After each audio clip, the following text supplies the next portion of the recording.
Well, let's talk about the structure of the series specifically. I mean, it would alternate between the mythology and the standalones, and you had the monsters of the week, and then occasionally you'd revisit the mythology here and there. And I wondered how you felt as performers, like if you felt you were able to develop the two characters with that kind of on-off style, or if it ever was kind of frustrating to, go from the Mulder and Scully story arc kind of thing to the Monster of the Weeks, where it's sort of like you could be whatever the story demanded. I think we were just trying to keep up mostly.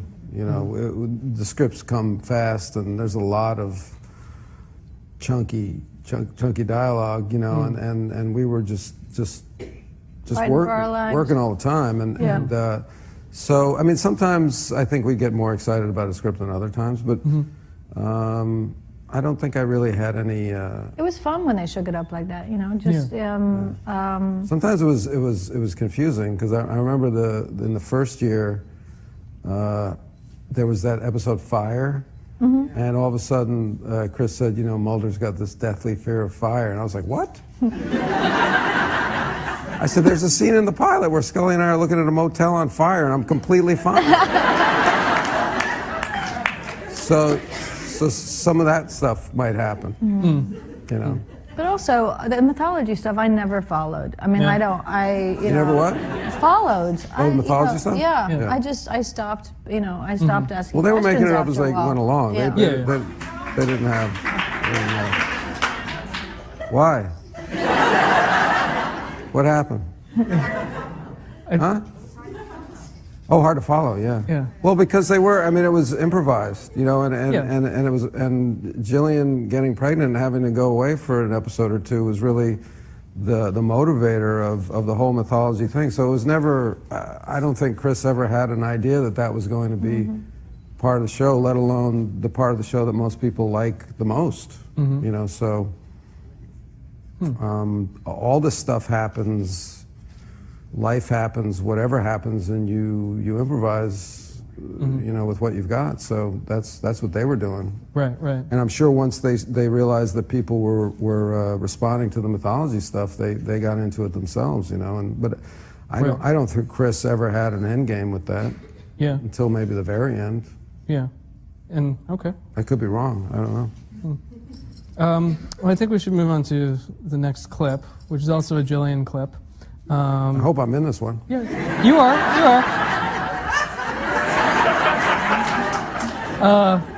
I will introduce it only by fact of the matter that in this one, Mulder and Scully play baseball. Oh, that's sweet. Roll it. You never hit a baseball, have you, Scully? No, I guess I have found more necessary things to do with my time than slap a piece of horsehide with a stick. Get over here, Scully.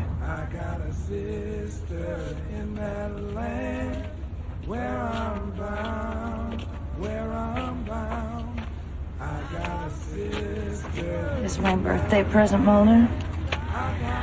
You shouldn't have. This ain't cheap. Paying that kid $10 an hour to shag balls. It's not a bad piece of ash, huh? The bat. I'm talking about the bat. Now don't strangle it. You just want to shake hands with it. Hello, Mr. Bat. It's a pleasure to make your acquaintance. Oh, no, Miss Scully. The pleasure is all mine.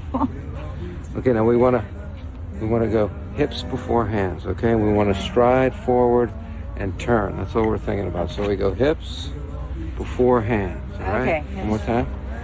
Hips before hands, all right? Yeah. What is it? Hips before hands. Right. We're going to wait on the pitch. We're going to keep our eye on the ball. Okay. And then we're just going to make contact. We're not going to think. We're just going to let it fly, Scully, okay? Ready? I'm in the middle. All right, fire away, poor boy.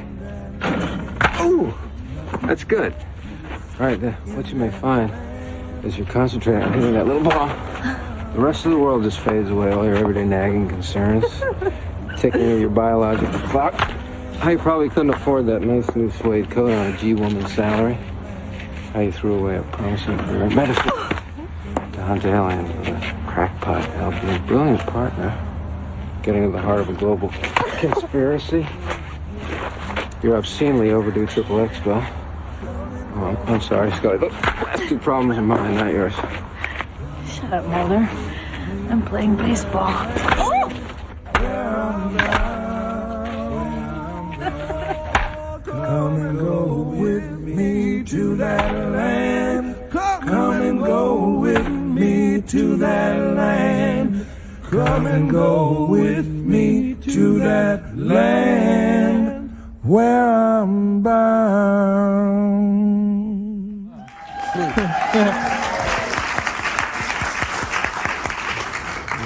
Why'd you pick that one?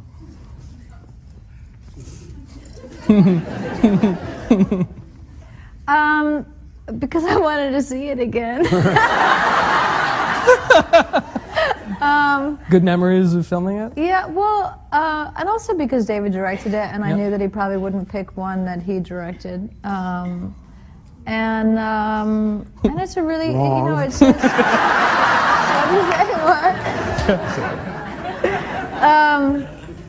but I remembered it fondly, and